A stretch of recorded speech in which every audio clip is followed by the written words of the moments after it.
Good morning students and viewers. Today let's we see about the remaining topic of Jablonski diagram as well as Beer-Lambert's law and the limitations of Beer-Lambert's law and photochemical law. These are the topics today we will discuss. Since Jablonski diagram explains all the photophysical processes. In the last class, we have discussed up to the fluorescence. Now, come to the phosphorescence. Phosphorescence is occurred when the excited molecules dissipating its energy from the triplet excited state, that is T1 to S0. The energy level of triplet state slightly less than the singlet excited state. So the energy level 10 to the power minus 3 seconds for phosphorescence. The internal conversion and intersystem crossing, these two are the radiative, non-radiative transition. That is a non-radiative transition. The process almost completed 10 to the power minus 11 seconds. There is another one process in the Jablonski diagram. We have explained already. There are three more processes. One is radiative transition. Second one is non-radiative transition. The third one is chemical reactions. So every molecule gets promoted electron when it absorbs the light. It will go to the higher antibonding molecular orbital. Here, the singlet excited state having the higher energy compared with the triplet excited state. So fluorescence immediately emitted in the form of light. Fluorescence is immediately emitted in the form of light. But in the case phosphorescence have the lower energy level. So there is an ample opportunity to provide the chemical reaction taking place in the triplet excited state. So molecular collision or molecular excitation may be taking place in the triplet excited state. This is actually explained by the Jablonski diagram. It's a very useful diagram. It's a very useful diagram to explain the photophysical process of molecules. Now, today we let's see Beer-Lambert's law and its limitations.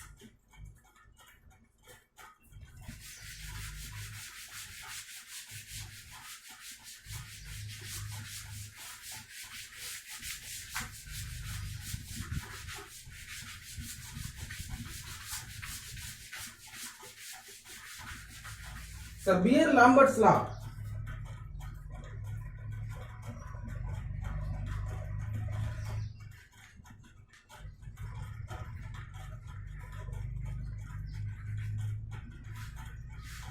When the monochromatic radiation entered into the homogeneous mixture of the solution, the intensity of the transmitted light or the frequency of the transmitted light slightly absorbed by the homogeneous mixture of the solution, so it become decreases or it become reduced.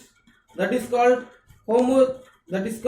Beer-Lambert's law, which is exponentially proportional to the concentration of the solution as well as thickness of the absorbing medium. This law is explained by the Lambert's-Beers. So IA, intensity of the absorption, is equal to intensity of the incident light minus intensity of the transmitted light. So mathematically expressed by the symbol d I, that is the intensity which is decreases, divided by I, we can put as a minus charge here, is equal to minus alpha C into D into X. So D here, the alpha is a proportionality constant, C is the concentration of the substance, that is a solution, homogeneous mixture of the solution, dx is the thickness of the absorbing medium. Give the equation numbers 1, 2. Here integrating these equations with respect to I is equal to I0 value, x is equal to 0 value, we can write like this: integration of I0 I into di by I is equal to alpha, we can put as alpha minus here, alpha C integration of 0 to b into dx. Here the equation 3. So ln, this equation becomes, after integration, ln I0 ln I divided by I0 is equal to 2.303 log I divided by I0 is equal to minus alpha b into c. So here the minus alpha divided by 2.303 is equal to become epsilon. Here minus alpha divided by 2.303 become epsilon. Epsilon is the dielectric constant of the absorbing medium or molar extinction coefficient. So the equation becomes log I by I0 is converted into absorption A. So A is equal to epsilon into B into C. So A is the absorption, epsilon is the molar extinction coefficient, B is the bath length, C is the concentration of the absorbing medium. So Lambert's Beer law explains all the process, but it has some limitations. So here we can relate transmittance is also related with the absorption. A is equal to minus log T, or T is equal to 10 to the power minus A, that is equal to 10 to the power minus epsilon b into c. So when you draw the graph between the transmittance and the concentration, the transmittance value is initially increased, but when the concentration goes on increasing, the transmittance value is become decreased. So that is the concept of Beer-Lambert's law. So it has some limitations. Let's see the limitations of Beer-Lambert's law.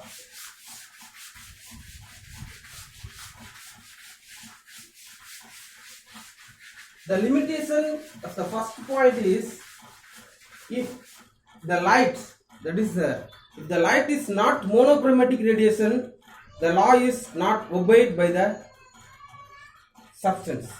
So first one is, it should be limitations.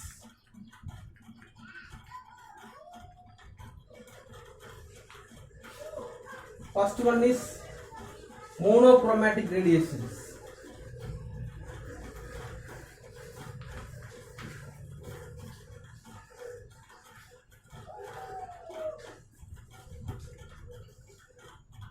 The second one is, this law is strictly obey the rule.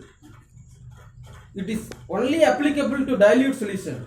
When the solution concentration is increases, the intermolecular collision is taking place, as well as the interionic attraction become more. So the discharge of ions in the concentrated solution is very rare.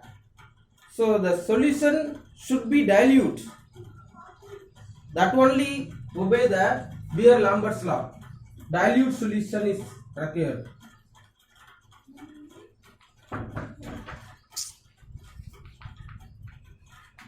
The third one is temperature.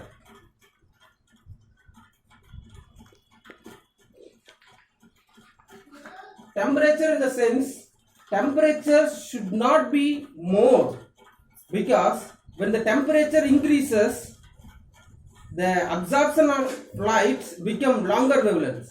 So we cannot observe whether the transmitter light having the intensity reduced or it become equal to the incident light. So the temperature of the solutions or in the reaction mixture should be very, very less. That is known as limitations of Beer-Lambert's law. We can draw the graph like this.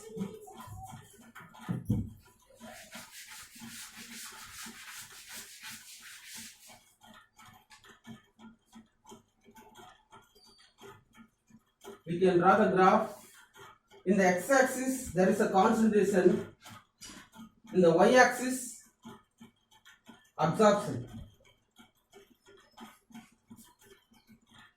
It is a linear graph when the solution diluted, but when the concentration is increased, the graph slightly bend and slightly decreases. When the concentration is very low, the absorption is very high. When the concentration increases, the absorption become decreases.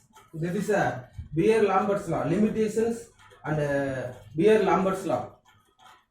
So let's see about photochemical law. What are the photochemical law? What is the quantum yield of photochemical law? There are three photochemical laws they have given. First one is photochemical activation or Grothe-Strapper law. We can call it as a Grothe-Strapper law or photochemical activation law. The molecule which absorb light, which alone bring about the chemical reactions. That is called Grothe-Strapper law. Second one is Stark-Einstein law. Each and every molecule absorb one quantum of radiation that will induce the photochemical reaction. That is called Stark-Einstein law. Third one law is Beer-Lambert's law. This Beer-Lambert's law says that when a monochromatic radiation entered into the homogeneous solutions, the intensity of the transmitter light is become reduced. So which is exponentially proportional to the concentration as well as thickness of the absorbing medium. These are the three laws are very important photochemical law. So applications of photochemistry, we know that in a natural life, plants absorb the carbon dioxide from the atmosphere and the water from the soil. It will prepare the starch. So this is one of the natural photochemical synthesis. But in the presence of light, the reactions taking place. So light is a bundle of energy. That energy given to the molecule, or the molecule absorbs the light energy. The electrons promoted. That is a higher energy state is created. So there is another one method if the substance is not able to absorb the light, the third substance is also involved. That is called sensitizer. If the reaction taking place by using the sensitizer, the reaction is known as photosensitization reactions. So the photosensitization, sensitizer, these are the topics we will discuss in the later class. Now quantum yield.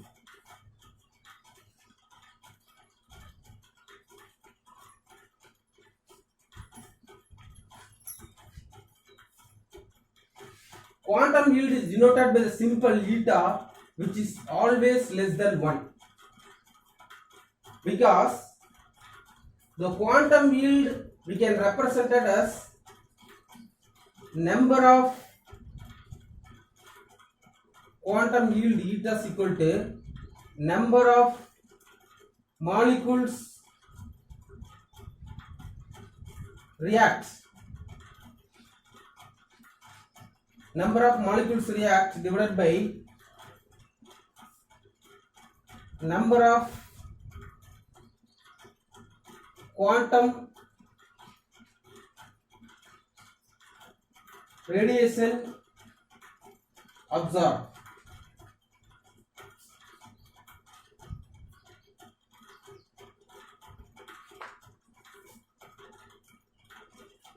That is equal to is also number of moles of react, number of moles react that reacts divided by number of Einsteins of radiation is absorbed.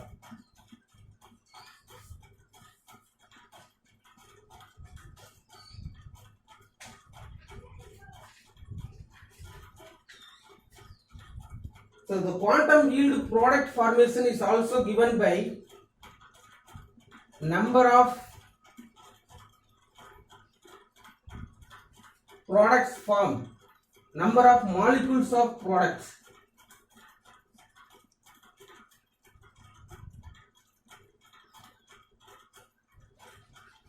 Molecules of product formed divided by eta is equal to number of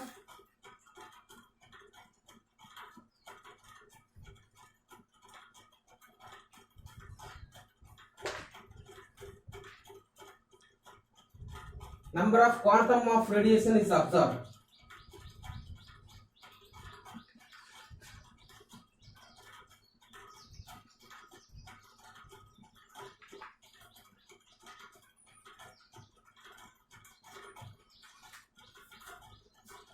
That is equal to also number of moles of product is formed divided by number of Einsteins of radiation is absorbed.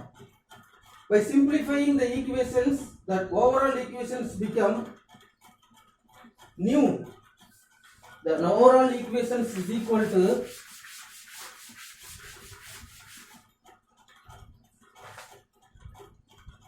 nu divided by I absorption. Nu is the rate of process.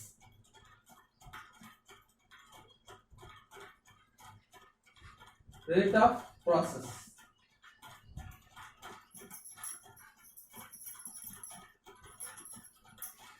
Divided by intensity of the light absorbed.